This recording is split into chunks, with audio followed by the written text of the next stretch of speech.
What's up, everybody? Welcome back to FNG Academy. I just had a quick announcement. I'm proud to say that we've been helping people get selected for 3 years now. I've been getting a lot of messages about people thanking us and saying that they just graduated from selection and they got selected. People graduating the Q course. One of my buddies just sent me a video from the Charlie committee. He asked, if you guys have ever heard of the FNG Academy, raise your hands. And all their hands went up, and it just filled me with pride. So part of the way that we do that is making sure that you guys are physically fit and ready for selection. And the way we've been doing that for the past couple of years is by sending you to a Green Beret we know and trust, Kevin over at 18 Alpha Fitness.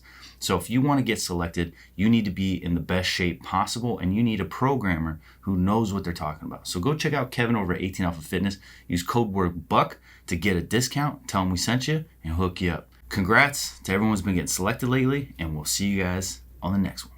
What are we watching today? The Kill Team. What is this about? Yo, the Kill Team's crazy, dude. This is a pretty good movie. But I think what makes it really good is the fact that it's based on a true story. So the Kill Team is about a unit, an infantry unit, where one of their NCOs gets blown up in an IED, and clearly they're like frustrated with their ability to get in kinetic engagements, so get into firefights and kill the enemy. I just don't think they were that unit. So instead, they start fabricating opportunities to essentially murder people. Oh, okay. So it's like, okay, so we can't kill you because we're not going to super kinetic areas, which this was hard to watch as a Green Beret, because we specifically went to really bad areas where we know they wanted to fight us. So before we even get to the valleys that we're going to, we're taking pop shots, we're getting shot at.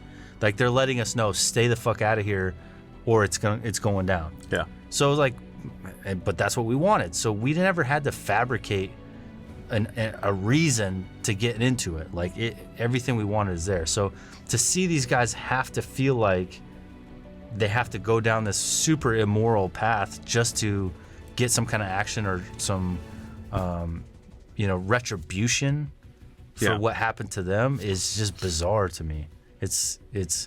But at the same time, we have to remember that this is Hollywood. Yeah. And they have an agenda with the movie, and the agenda is to paint a picture of these just horrible human beings without looking at the other side of the realities of war and the fact that these guys have seen atrocities happen to them by these people, and they may have intelligence that tells them, like, for sure this guy's a bad guy making bombs, but there's nothing you could do about it. Right. And they come together and say, well, we can murder them, which is what they did. Anyway, let's jump into this episode, guys. Thank you so much for being here. We appreciate you guys. Let's check this movie out. And all honesty, guys, I know I'm really hard on a lot of movies. I'm just trying to have fun, but this is a good one, and I think it's worth watching just for the psychological aspect of it. And we got Alexander Skarsgård back in it, who was in Generation Kill. Yeah. So very familiar to have him back in an army movie. Arms up. What the fuck are we doing now? Delta that shot. Come on. Let it shot. What does he say? Stop. Don't make me use force. No. All right, that's enough. All right, bud. Yeah. What happened there? Yeah, there's no way an Afghan civilian is going to come up and shove a soldier to the ground. Did he shove him or did he just fall? No, he pushed him. Oh, okay. And it's like, in what reality do you think that would actually happen? I understand what they're trying to do. They're trying to make him look so empathetic and caring that even if he's pushed, he doesn't react. They're trying to like build his personality up. But come on, dude. Like, no Afghan is that dumb to where they're going to look at like anyone. Who would be that dumb? Not just Afghan. Anybody. You're going to stand around with 5 armed guys with rifles and then push one of them to the ground? Yeah. No way. Why would you do that? Plus, you guys have to be trained at that point to not let them get that close to you, right? No, I mean, you guys are muzzle thumping him at that point and getting him back. Of course. Like, let's just stand there. You can't just like let potential enemy combatants, and if you're a military-aged male in Afghanistan, you're a potential combatant. Right. So you're not going to just let them like push you around. Like, that's not how we operate. We stop it so early on that it doesn't escalate to them getting hurt or us getting hurt if it could be helped. And all you have to do is stand your ground a little bit. But so this whole exchange was just clearly for character development. But if anybody watching, absolutely not. Like, that guy would not be doing that. But again, you wouldn't just hurt him. It wouldn't need to get to that point. Yeah. You're standing there with a rifle. Right. The guy's not an idiot. Like, Afghans don't want to get shot, and they don't want to have this confrontation with Americans. So all my experience with in Afghanistan with Afghans has never been a confrontation like this. You know why? Because I'm a goddamn prince. Kurt?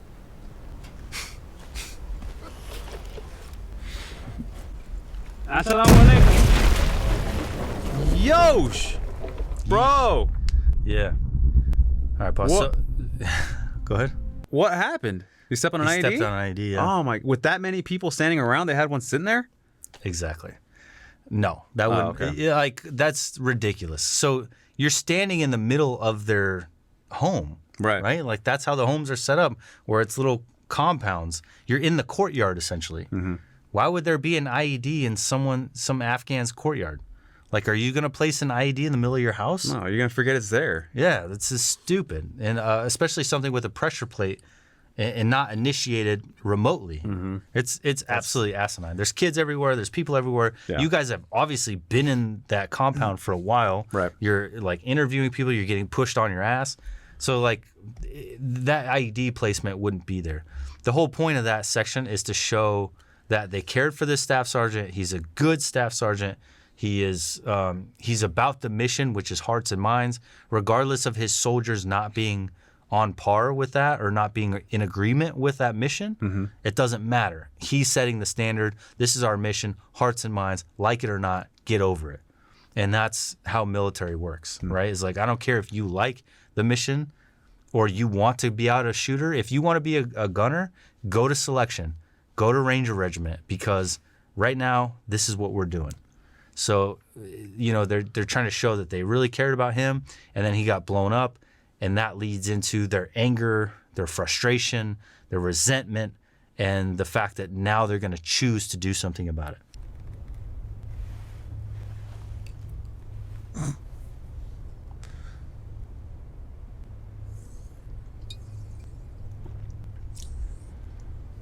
This is not good. Go see my man Darwish at the A&A camp.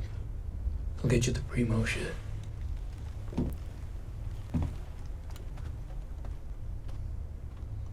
That seems really stupid. I was gonna go out on a civilian limb and say I'm gonna file that into things that probably would never happen. Right. And so they put this in here because the defense for the staff sergeant, what in real life, was that the soldiers were smoking hashish and high and doing stupid shit. So they're trying to, you know, do a character breakdown and to prove that they're not trustworthy as witnesses. Okay. Against the staff sergeant. So then it's an important part of the case that they were caught, or that they were known to be smoking hashish. What is it called when you're trying to break down the character or something in court of someone? Like if discredit. Discredit the character. Like if a prostitute's testifying or whatever. Yeah, discredit. So obviously it's important for the real case that these guys were smoking pot, so they're not credible witnesses and all this stuff. But it doesn't make sense, because if you think about him wanting to commit illegal activities with his guys, he wants them to plant grenades and to plant guns and then to murder. Now you catch him doing something illegal. Instead of proving to them your loyalty, you could have just taken a hit of the weed with them. Right. Because now if you get tested, you'll fail along with them. Yeah. It's the perfect opportunity that you're in this criminal organization together. Right. But instead, he just smells it and then tells them to go see his connect. Yeah. He'll get him the real shit. If you have a guy that'll get you the real shit, why don't you just take a hit with it? It's like fucking training day. Yeah. I was like, hey, smoke this. Because then we got you. Because then if you snitch on us, we'll say, well, you better drug test him too. Yeah. And then you guys are all in the same boat. If you truly are trying to build a kill team as a staff sergeant, dude, the easiest way is to build that trust through drug use. It's like, hey, we all hit this together. Now, if any one of us wants to snitch out the other, we're all going to test positive, and we're all getting Article 15s, and we're getting screwed. Yeah. But instead, he's just like, I know you're doing it, but I ain't going to say nothing, which he could just be trying to protect his ass, but it just creates a separation between them and him that doesn't bode well for the fact that they're all in this together. You're not allowed to smoke weed in the military? No, absolutely Oh, wow. You're allowed to drink? Yeah, you could drink. Not in Afghanistan. You're not allowed to drink. No? No. Even if you're just not doing anything, you're just stuck on base? Yeah, you can't drink. You could drink in like certain bases, but not in a war zone. Okay. I mean, SF guys.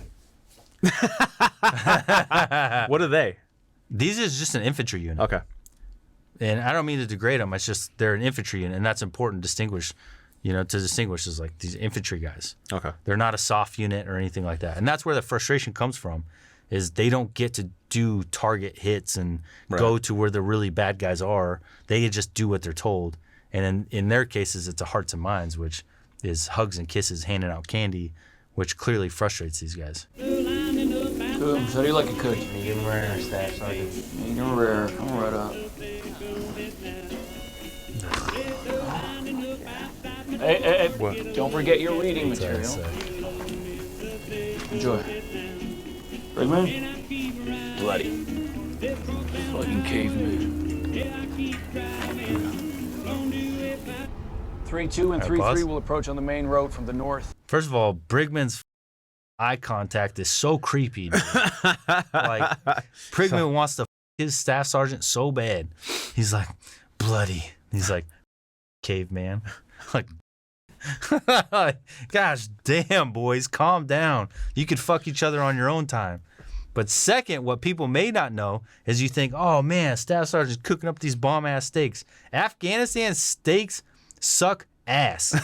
They're so terrible. Every Friday in Afghanistan, the defects, and it's not because Afghanistan, we get all this stuff shipped to us. We have like steak and lobster days, and it's supposed to be this morale builder on Fridays that you get steak and lobster in a war zone. Yeah.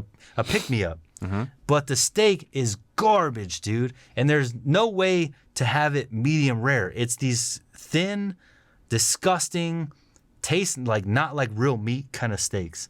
And so to think that you're gonna get it cooked medium rare, you're off your fucking rocker. You get it cooked over fucking well to make sure you don't get sick. And like the best hope dude, it's like the kind of steak you would just add a shit ton of ketchup to and get it down. Yeah. So the whole steak and lobster thing, dude, trust me, this shit's garbage.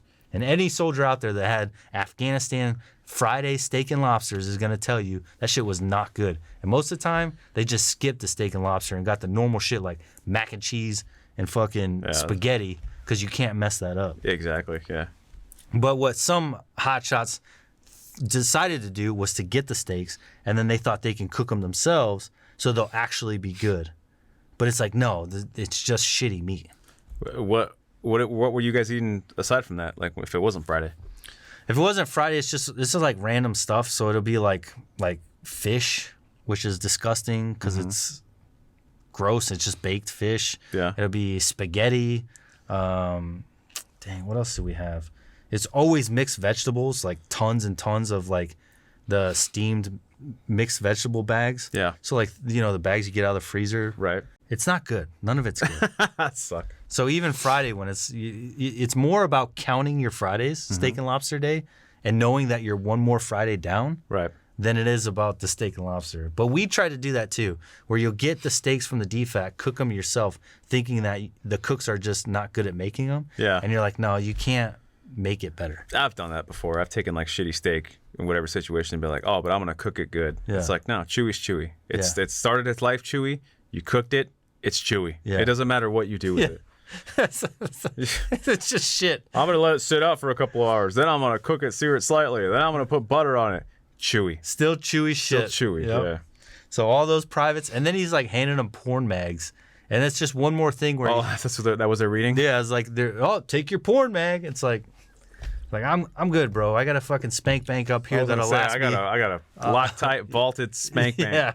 Like I got plenty in the vault. I don't need your hustler. But then booby mag. The fact that you went out of your way to just get a stack of porn mags to hand out to the guys with their steaks, it's just like corny, bro. If you really wanted to be that, bro, you would have taken a hit of that weed. Yeah. That's what would have proved to everyone. Not you cooking me up a fucking steak, eye banging me, and then handing me a porn. Like, nah, thanks, dude. Let's do this. Come on. Get in there. Tells them whoever takes the other one down gets the job. Or pins the other one down. Take off your back. Off your back. Yes.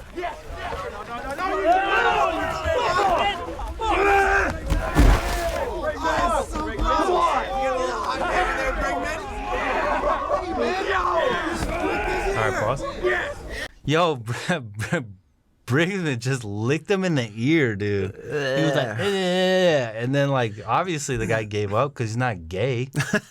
Like, bro, get your tongue out of my That wouldn't be enough to make me stop. Yeah, seriously. If dude, I really would just move my head. If we're already fighting, you think licking my ear is gonna? It's not. If I was just sitting still and you walked up and started licking my ear, yeah, I'd be like, whoa, what the fuck? But if I'm wrestling you down to the ground, we're already in like an altercation. Licking my ear, I'm just gonna like pin your head back and be like, "What are you doing? Like the heck?" Yeah, I'm not gonna fall away and freak out. Like I'm gay now. Don't turn me gay. Don't turn me gay. Like, seriously, just grab his face and push it down into the ground. But it's just a weird thing to do. Like, how about you man up and figure out how to wrestle and get him off you instead of just like licking him? Like it just shows that like this whole movie, like Briggsman's a creep, dude. Yeah, he's just a weird dude.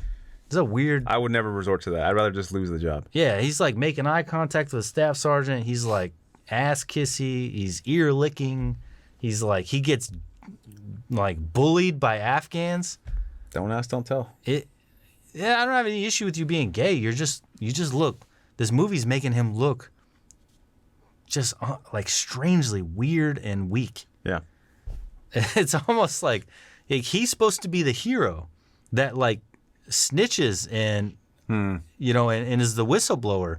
It's making him look like a weasel. But they make him look like a weasel. Yeah. So it's like Hollywood. Where are you at like this? Right, because there's no virtue in it if it's your only direction. Right. Because you're forced down that path. If it's just what you are, then you're just a weasel. Yeah. It's like, oh, well, I just didn't want to get in trouble, so I told him. That makes him look like that. That's exactly how this portrays him, is that he's just this weasel that didn't fit in the first place. Yeah. And he just kept getting more and more segregated. So he said, well, if you're going to segregate me, then I'm just going to snitch you out anyway. I want you to hurt this man.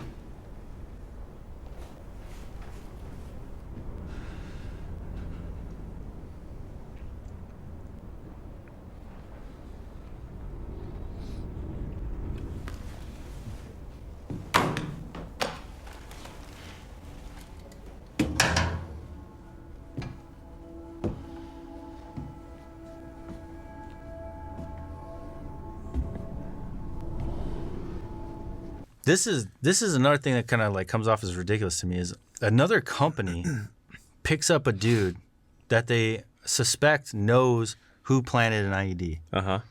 They lock him up in a Connex, which is really inhumane because it's gonna be hot in there, and so probably not the best place. Like when we captured people, we were gonna bag them, obviously, bring them on the fob so they can't gather intelligence on us. Right. We're still gonna put them in like at least a Connex that's built out with air conditioning, and we're not trying to torture people. Right. It's like until you are trying to torture them, you're not trying to torture them. So the fact that Bravo Company caught this guy and you as another company are just going in and allowing your soldiers to beat the shit out of them because you want to test their willingness to commit crimes. Right.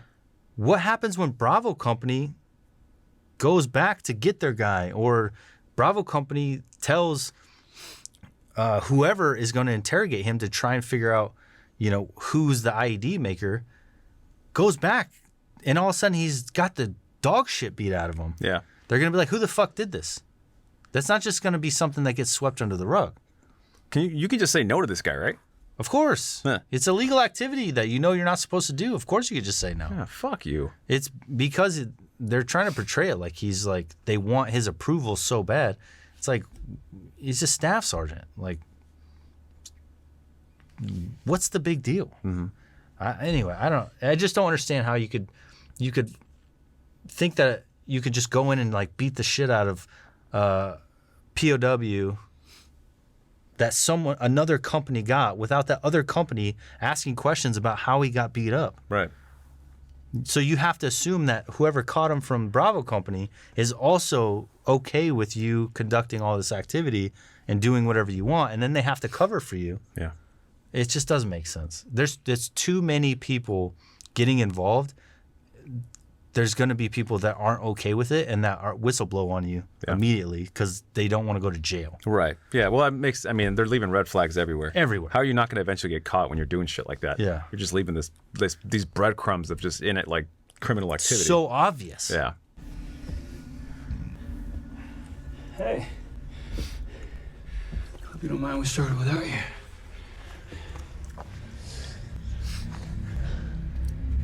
Fuck.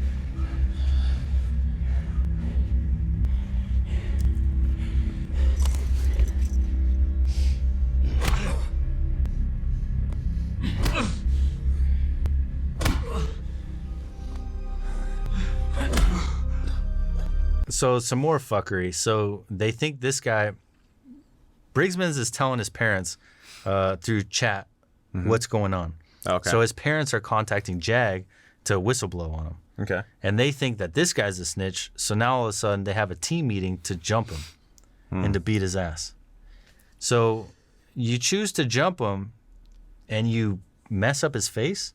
Right. You don't think that any soldier or any command that's going to walk by and see this soldier with a beat up face or has to go to the hospital isn't going to ask why?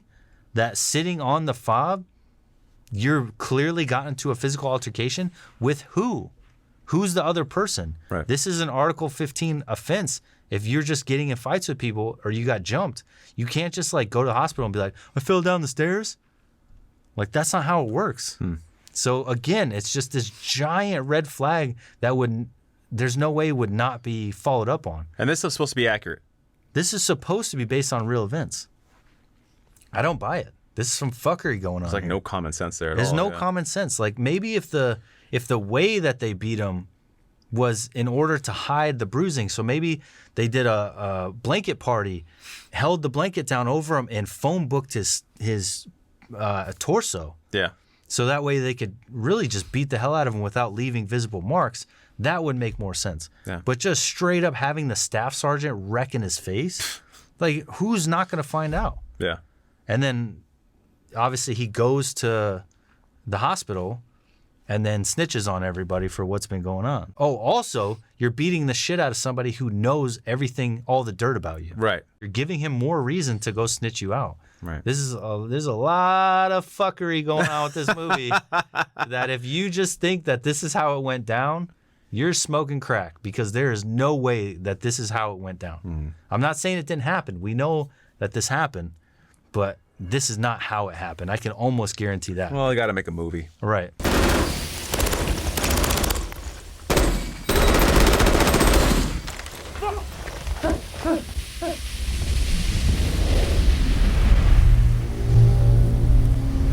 Rayburn!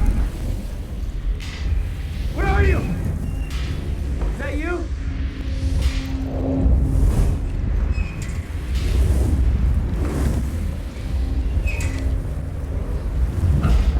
Hey! So now we're like faking gunfights in order to target Briggsman? Like, this is realistic? I don't know. No. So, like, who shot at them, first of all? Right. So somebody's got to be on the other side. So someone's on the other side.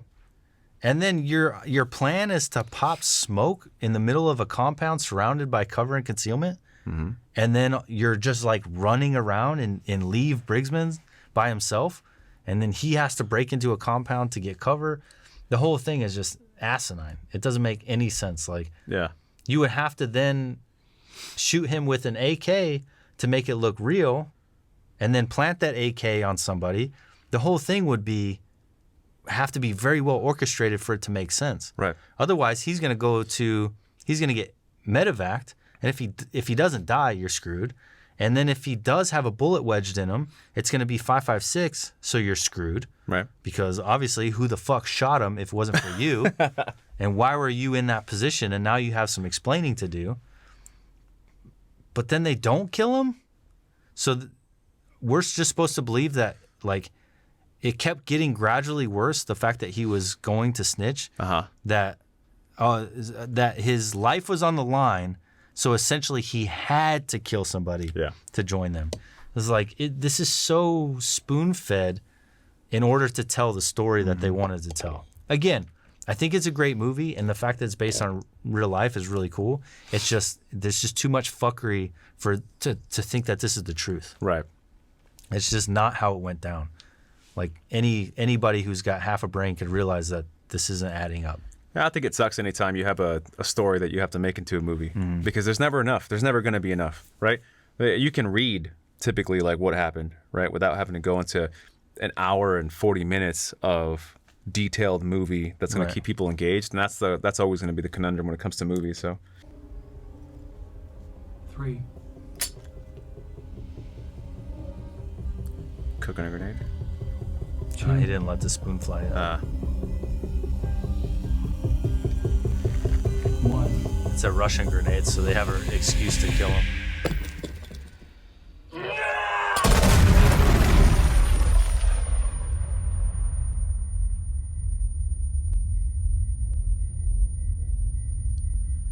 So that's the point where Brigman essentially joins them and then kills an innocent man.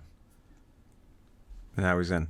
And now he's in. Locked into what they're doing. Right. Now he's locked into what they're doing, but obviously the whole point of showing the gunfight scene before that was to convince us that Brigman had no choice. Okay. It was either do what they were doing or they were going to kill him. Right. So clearly, again, the movie's agenda is to paint Brigman as an innocent man who just was forced into this and, didn't want to do it. And the staff sergeant was the orchestrator of the whole thing, which could be true, but the movie just sensationalizes everything to the point where, as a military member, it doesn't make sense. But it's fucking wild. It's wild that this is a true story, even if it's not completely accurate. Right. It paints a very odd picture of the military. It's almost like a prison gang. Yeah. You know what I mean? Like, you're in there. It's not the music, the whole thing. It just turns the army into this very sinister thing. Definitely a good movie. Yeah. I think they did a good job with it. I think it's a good movie. It's interesting to watch. It's mind-blowing knowing that it's based on a true story. Just don't eat up everything they tell you as though it's factual. Yeah, of course. Which is hard to do because, like, as I'm watching this, I hate these guys. I'm like, you piece of shit. Why are you murdering people? Yeah. Again, as SF guys, we never had to murder. If you want contact, you're going to get it. It's coming whether you like it or not. Yeah. So, just to stay alive, you have to kill. But so for these guys, it's really hard to watch, and it makes you really have a lot of disdain for them. But wild story, pretty damn good movie.